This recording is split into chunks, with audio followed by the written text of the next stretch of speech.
Pemerintah Kota Makassar memperkuat pengamanan menjelang perayaan HUT ke-81 Kemerdekaan Republik Indonesia.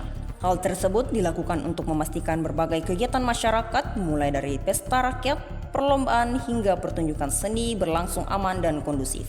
Penguatan pengamanan menjadi perhatian karena rangkaian perayaan kemerdekaan diperkirakan melibatkan banyak warga dan berlangsung hingga malam hari di berbagai wilayah.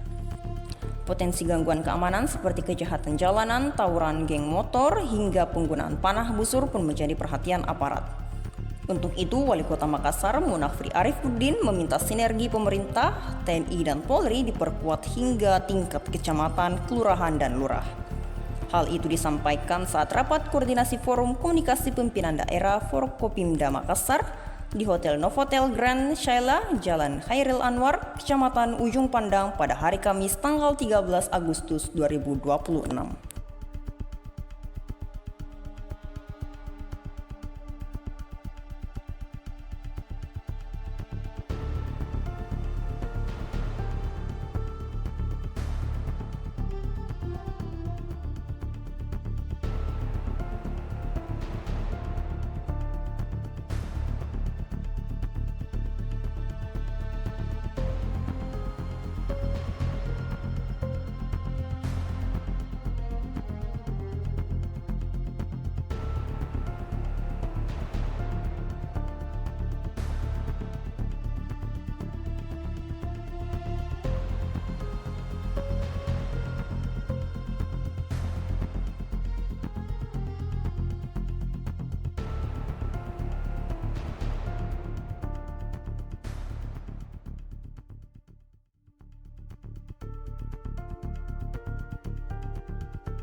Download Tribun X sekarang, menghadirkan lokal menjadi Indonesia.